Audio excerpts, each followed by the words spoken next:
ಹೊಸ ನಿರ್ಮಾಪಕರು ಬಂದಾಗ ಯಾಕೆ ಓಡೋಗ್ತಾರೆ ಅಂತಾದಾಗ ಇತ್ತೀಚೆಗೆ ಸ್ವಲ್ಪ ಅನುಭವಗಳಾಗ್ತಾ ಇದಾವೆ. ಏನ್ ಮನಪೋಲ್ ಮಾಡ್ಕೊಂಡಿದ್ದಾರೆ ಚಿತ್ರರಂಗನ, ಯಾಕೆ ಹಿಂಗ್ ಆಗ್ತಾ ಇದೆ? ಕೋಟಿಗಟ್ಟಲೆ ಬಿಸ್ನೆಸ್ ಮಾಡಿ ಲಕ್ಷಗಟ್ಟಲೆ ಕೈ ಇಡಬೇಕಾದ್ರೆ ಪರಿಸ್ಥಿತಿ ಒಬ್ಬ ನಿರ್ಮಾಪಕರಿಗೆ ಏನ್ ಅನ್ಸುತ್ತೆ ಅಂದಾಗ ಸ್ವತಃ ನಾನು ಅನುಭವಿಸ್ತಾ ಗೊತ್ತಾಗ್ತಾ ಇದೆ ಯಾಕೆ ಇಂಡಸ್ಟ್ರಿ ಮಟ್ಟಕ್ಕೆ ಹೋಗ್ತಾ ಇದೆ ಅಂತ.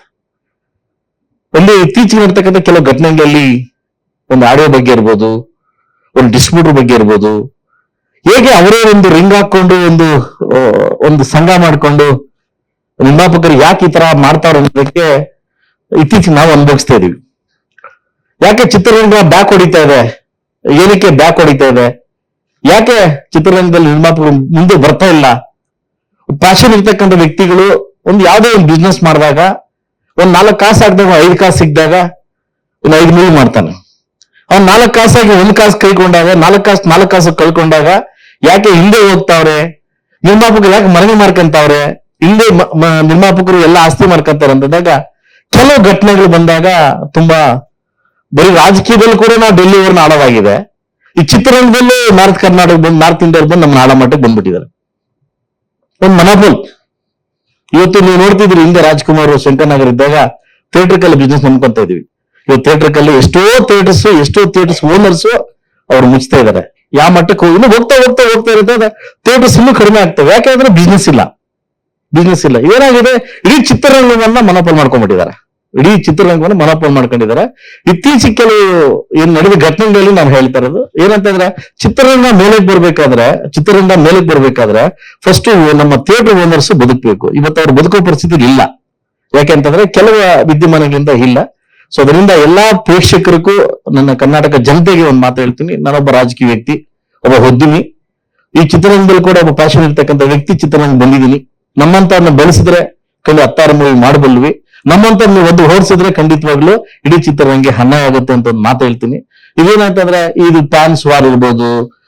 ಈ ಪ್ಯಾನ್ಸ್ ವಾರ್ ಇಂದ ಏನಾಗುತ್ತೆ, ಒಂದು ಪ್ಯಾನ್ಸ್ ನ ಒಂದು ಹೀರೋನ ಕಂಡಮ್ ಮಾಡ್ಲಿಕ್ಕೆ ಇನ್ನೊಬ್ಬ ಹೀರೋ ಒಂದು ಸಂಘನ ಕಟ್ಟಿ ಆ ಪ್ಯಾನ್ಸ್ ವಾರ್ ಕಡೆಯಿಂದ ನೆಗೆಟಿವ್ ಮಾಡಿದ್ರೆ ಜನ ಬ್ಯಾಕ್ ಹೊಡಿತಾರೆ. ಅದು ಯಾರೇ ಹೀರೋ ಆಗಿರ್ಲಿ, ಯಾರೇ ಫ್ಯಾನ್ಸ್ ಆಗಿರ್ಲಿ, ನಿಮ್ಮ ಒಬ್ಬ ನಿರ್ಮಾಪಕರಾಗಿ ಕೈ ಮುಗಿದು ಕೇಳ್ತಿದ್ದೀನಿ, ನೆಗೆಟಿವ್ ವೈಬ್ರೇಷನ್ ನೆಗೆಟಿವ್ ಯಾರು ಕೊಡಕ್ ಹೋಗ್ಬೇಡಿ. ಅದು ಯಾವುದೇ ಹೀರೋ ಆಗಿರ್ಬೋದು.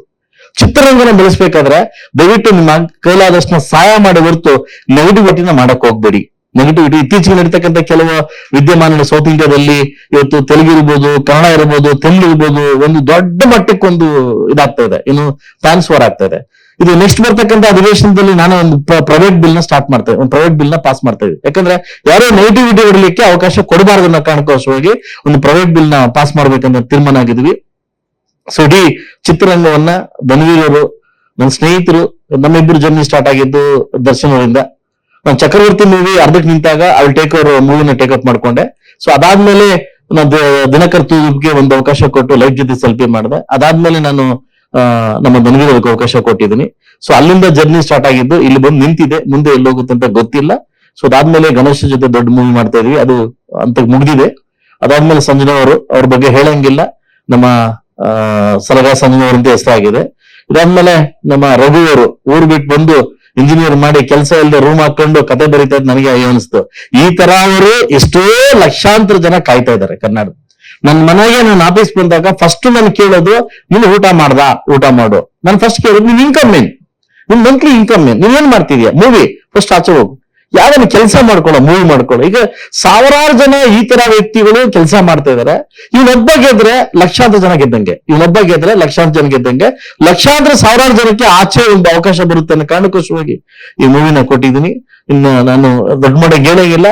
ಸೊ ನಾನು ಮೂವಿ ನೋಡಿದ್ದೀನಿ, ನನ್ನ ಪ್ರೊಡ್ಯೂಸರ್ ಕಾಪಿ ನೋಡಿದ್ದೀನಿ. I am happy. ನನ್ನ ಕಣ್ಣಲ್ಲಿ ನೀರು ಬಂತ ಹೊತ್ತು ಕನ್ನಡದಲ್ಲಿ ದ ಫಸ್ಟ್ ಮೂವಿ ಈ ತರ ಮಾಡ್ತೀವಿ ಅಂತ ಒಂದು ಹ್ಯಾಪಿ ಆಯ್ತು.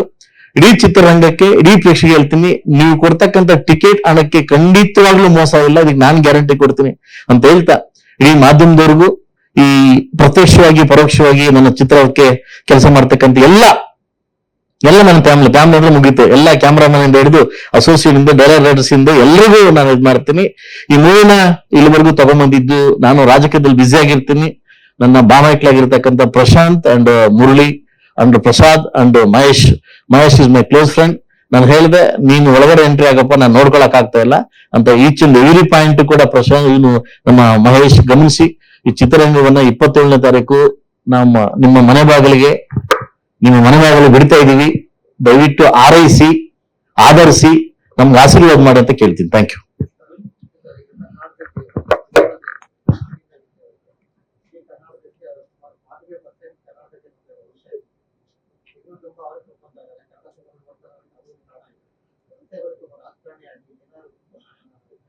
ಸರ್, ನಾನು ವಿಲ್ ವೇಟಿಂಗ್. ನಾನು ಮೊನ್ನೆ ಬಿಲ್ ಪಾಸ್ ಮಾಡಿದೆ, ಈ ಬಿಲ್ ಕೊಡ್ತೀನಿ ಅಂತ ಹೇಳಿದ್ದಾರೆ, ಈ ಸೆಷನ್ ಬಿಲ್ ಕೊಡ್ತೀನಿ ಅಂತ ಹೇಳಿದ್ದಾರೆ. ಇಡೀ ಚಿತ್ರರಂಗ ಯಾಕೆ ನಾವು ಈ ಮಟ್ಟಕ್ಕೆ ಬರ್ತೀವಿ ಅನ್ನೋದಕ್ಕೆ ನಮ್ಮಲ್ಲಿರ್ತಕ್ಕಂಥ ಅಸಡ್ಡೆ, ನಮ್ಮಲ್ಲಿರ್ತಕ್ಕಂಥ ಗುಂಪುಗಾರಿಕೆ ಇದಕ್ಕೆ ಕಾರಣ.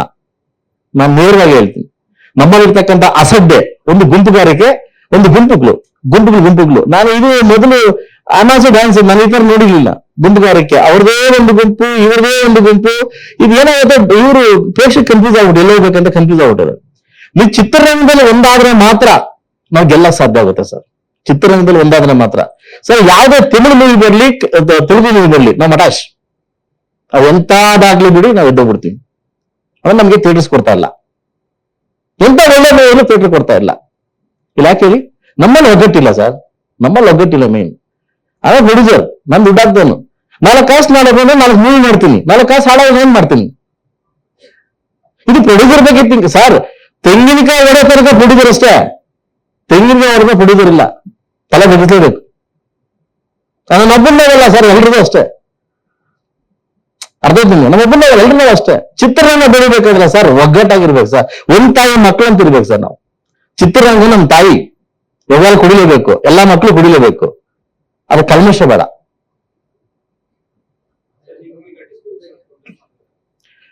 ಸರ್. ಅದು ಬಂದಾಗ ಹೇಳ್ತೀನಿ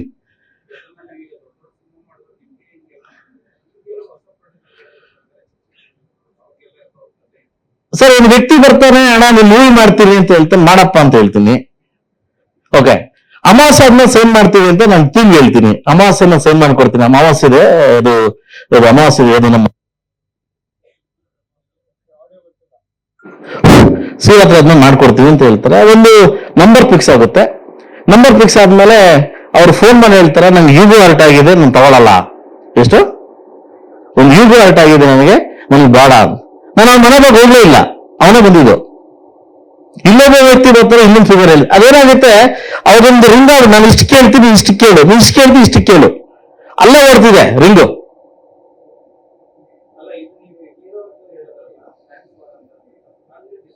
%100% ಆಗಿದೆ. ಒಂದು ವ್ಯಕ್ತಿನ ತುಳಿಬೇಕು, ಇವ್ 4 ಮೂವಿ ಮಾಡಿದಾನೆ, ಇವ್ ಎದ್ದೇಳಬಾರ್ದು ಅನ್ನೋದು ಈ ಒಂದು ವಿಷಕಂಠ ಇದೆಯಲ್ಲ, ಇದು ಕಲ್ಮಶ ವಿಷಕಂಠ ಇದೆಯಲ್ಲ, ಇದು ತಪ್ಪು ಸರ್. ಮೂವಿ ಮಾಡ್ಬೇಕಂದ್ರೆ ಹೊಸ ದುಡ್ಡು ಎತ್ಕೊಂಡ್ ಬಂದಾಗ ಅವನು ಬಿಟ್ಟು ಯಾರು, ಇವನ್ ಬಿಟ್ಟು ಯಾರು ಹೀರೋ ಇಲ್ಲ. ಯಾರಿದಾರ ಸರ್? ಯಾರ ಕೈ ಸಿಗ್ತಾರೆ ಈಗ? ಯಾರ ಕೈ ಸಿಗ್ತಾರೆ? ದೊಡ್ಡದೇ ಇನ್ವೆಸ್ಟ್ ಮಾಡಿ ದೊಡ್ಡ ದುಡ್ಡು ಬರ್ತಾ ಇದೆ. ಅದ ನಿಮ್ ಇಂಡಸ್ಟ್ರಿ ದೊಡ್ಡದೇ ಬೇಕಂದ್ರೆ 100 ಕೋಟಿ ಬೇಕಂದ್ರೆ ಈಗ ಹಳೆ ಮೂವೀಸ್ ಗೆದ್ದಿಲ್ವಾ? ನಾವು ಒಂದು ತಾಯಿ ಎದೆ ಹಾಲು ಕೊಡ್ತಕ್ಕಂಥವ್ರು ನಾವು ಚಿತ್ರರಂಗದವರು ಕಲ್ಮಶ ಇಲ್ಲದೆ ಹೊರಟ್ರೆ ಇನ್ನೂ 100 ನಿರ್ಮಾಪಕರು ಆಚೆ ಬರ್ಲಿಕ್ಕೆ ಕಾಯ್ತಾ ಇದಾರೆ. ಬರ್ಬೇಕು ಅವರು.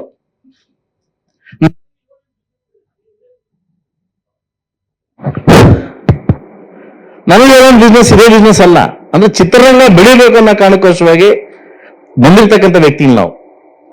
ಇವಾಗ ನಾವು ಬರುತ್ತೋ ಬರಲ್ಲೋ ಅದು ಮೇಲೆ ಬಿಟ್ಟಿದ ವಿಷಯ. ಬರ್ಬೇಕಂತ ಮಾಡ್ತೀವಿ. ನಾಳೆ ಬಗ್ಗೆ ಥಿಂಕ್ ಮಾಡೋ ವ್ಯಕ್ತಿ ನಾನಲ್ಲ, ಇವತ್ತಿನ ಬಗ್ಗೆ ಥಿಂಕ್ ಮಾಡೋ ವ್ಯಕ್ತಿ. ಬಟ್ ಚಿತ್ರರಂಗದಲ್ಲಿ ಕೆಟ್ಟ ಸಂದೇಶವನ್ನ ಹೋಗ್ಬೇಕು. ಫಸ್ಟ್ ಆಫ್ ಆಲ್ ನಾನು ಪ್ರೇಕ್ಷಕನಾಗಲ್ಲ, ಶಾಸನ ಕೇಳ್ತಾ ಇದ್ದೀನಿ.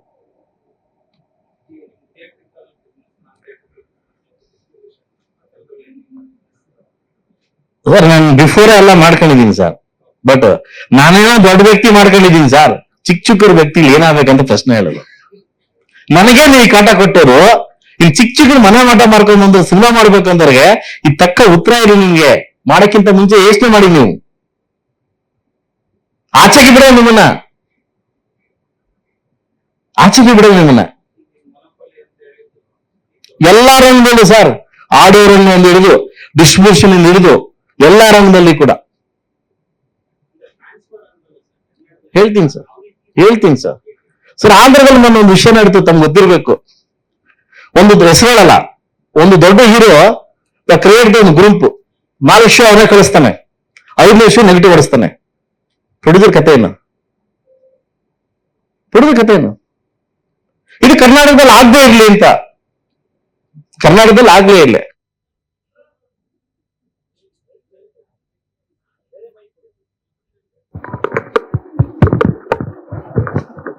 ಅಲ್ಲ ಬಿಲ್ ಕೂಡ ಆತ್ಮ ಮಾಡೋದು ಅಂತ ಹೇಳಿದ್ರು.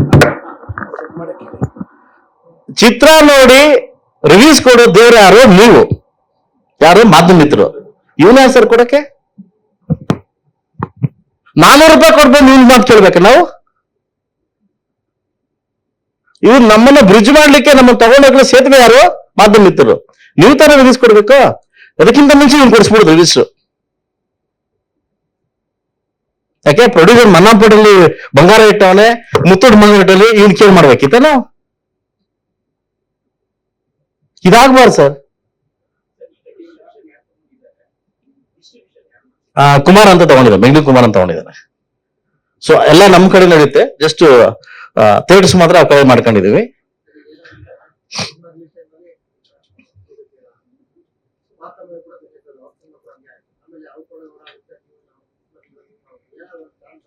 ಸೊ ಇದಕ್ಕೆ ಬಿಲ್ ಪಾಸ್ ಮಾಡ್ಲೇಬೇಕು. ನೀವು ಮಾರ್ಚ್ 6ನೇ ತಾರೀಕಿಂದ 26 ನೋಡ್ತೀರಾ, ಬಿಲ್ ಪಾಸ್ ಮಾಡ್ಲೇಬೇಕು. ಪ್ರೈವೇಟ್ ಬಿಲ್ ಪಾಸ್ ಮಾಡ್ಲೇಬೇಕು. ಸಂತೋಷ್ ಲೋಡ್ ಮಾತಾಡಿದ್ರೆ ನಾನು ಬಿಲ್ ಪಾಸ್ ಮಾಡು ಅಂತ. ಇವನ್ ಯಾರು ಸರ್ ಮಧ್ಯದಲ್ಲಿ ಬಂದು ನಮ್ ಮೂವಿ ಬಗ್ಗೆ ರಿವ್ಯೂಸ್ ಕೊಡ್ಲಿಕ್ಕೆ? ಮಾಡ್ಲಿಕ್ಕೆ ಮಾಧ್ಯಮ ಮಿತ್ರರು ಇದಾರೆ, ಅವ್ರದೇ ಒಂದು ಗುಂಪು, ಇವ್ರದೇ ಒಂದು ಗುಂಪು ನೆಗೆಟಿವ್ ಹೊಡ್ಸೋದು. ಅದ್ರ ಮಧ್ಯದಲ್ಲಿ ಏನಾಗ್ಬೋದು ಹೇಳಿ ಸರ್?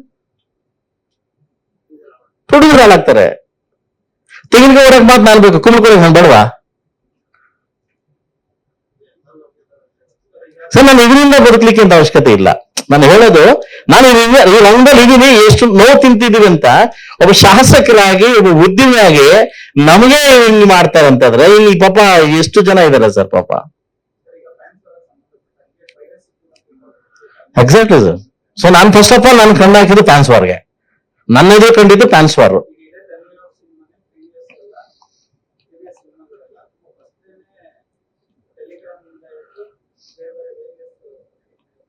ಸರ್ ನಾನು KVT ಅಪ್ಲೈ ಮಾಡಿದ್ದೀನಿ, ನಾನು ಕೋರ್ಟ್ KVT ಅಪ್ಲೈ ಮಾಡಿದ್ದೀನಿ. ನನ್ನ ಮೂವಿಗೆ ಯಾರಾದ್ರೂ ಈ ತರ ಮಾಡಿದ್ರೆ ಕತೆ ಅದು ನಾನು ನೋಡ್ಕೊಳ್ಳುತ್ತೆ. ಕಾರಣ ನಮಗೂ ನಿಮ್ಗೆ ಎರಡು ಒಂದೇ.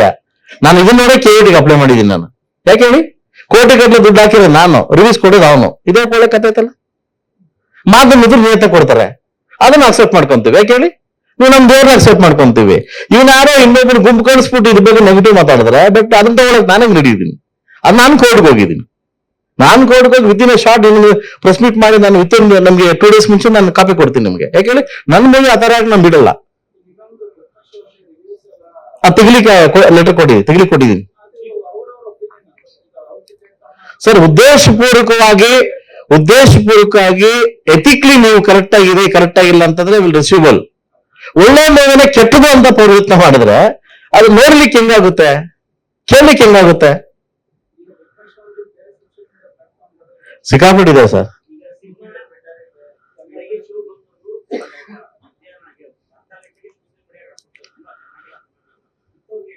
ಸರ್ ಆಗ್ಲೇಬೇಕು ಸರ್. ಯಾಕಂತಂದ್ರೆ ಅದ್ ಬಿಲ್ ಪಾಸ್ ಮಾಡ್ಲೇಬೇಕು ಸರ್. ಬಿಲ್ ಪಾಸ್ ಮಾಡಿದ್ರೆ ಇದಕ್ಕೆಲ್ಲ ಅವಕಾಶ ಇಲ್ಲ ಸರ್, ಇದಕ್ಕೆಲ್ಲ ಅವಕಾಶ ಇಲ್ಲ. ಕೇರಳದ ಆಗಿದೆ, ಕೇರಳದಲ್ಲಿ ಆಲ್ರೆಡಿ ಇದೆ. ನಾವು ಕರ್ನಾಟಕದಲ್ಲಿ ಬೇಕಷ್ಟೇ. ನಮ್ಮ ಆಂಧ್ರದಲ್ಲೂ ಟ್ರೈ ಮಾಡಿದ್ದಾರೆ, ಆಗ್ತಾ ಇದೆ. ಆಂಧ್ರ ಕೂಡ ಆಗ್ತಾ ಇದೆ. ಇದು ಚಿತ್ರರಂಗ ಬೆಳಿಬೇಕು ಸರ್. ನಾವೆಲ್ಲ ಇರ್ಬೇಕು, ನೀವೆಲ್ಲ ಇರ್ಬೇಕು ಅಂತಂದ್ರೆ ಇದಕ್ಕೊಂದು ಹಾಕ್ಲೇಬೇಕು ಫುಲ್ ಸ್ಟಾಪ್. ನನ್ನ ಬಗ್ಗೆ ಬೆಂಗಳೂರು ಬಗ್ಗೆನೋ ಇನ್ನೊಬ್ಬರ ಬಗ್ಗೆನೋ ಮಾತಾಡ್ತಾ ಇಲ್ಲ. ಆ ಪ್ಲೇಸ್ ಅಲ್ಲಿ ಯಾರೇ ಇರ್ಬೋದು, ನಮ್ಮ ಯಶ್ ಇರ್ಬೋದು, ನಾವು ಸುದೀಪಣ್ಣ ಇರ್ಬೋದು, ದರ್ಶನ್ ಇರ್ಬೋದು, ಕೆಲವು ಹೀರೋಗಳು ಇರ್ಬೋದು, ಏನೇ ಇರ್ಬೋದು. ಸೊ ಇದಾಗಬೇಕನ್ನೋದು ನಾನು ನಿಮ್ಮ ಮುಖಾಂತರವಾಗಿ ಕೇಳ್ಕೊಳ್ತಕ್ಕಂಥ ಒಂದು ಮನವಿ ಅಷ್ಟೇ ಇದು. ಅದು ಮುಂದೆ ನಾವು ಶಾಸಕನಾಗಿ ಸರ್ಕಾರದಲ್ಲಿ ಏನ್ ಮಾಡ್ಬೇಕು ಅದು ನಾನು ಮಾರ್ಚ್ 6ನೇ ತಾರೀಕು ನಾನು ಸೆಷನ್ ಹಾಕೊಂಡಿದ್ದೀನಿ, ಅದು ನಾನು ಮಾಡ್ತೀನಿ. ಸರ್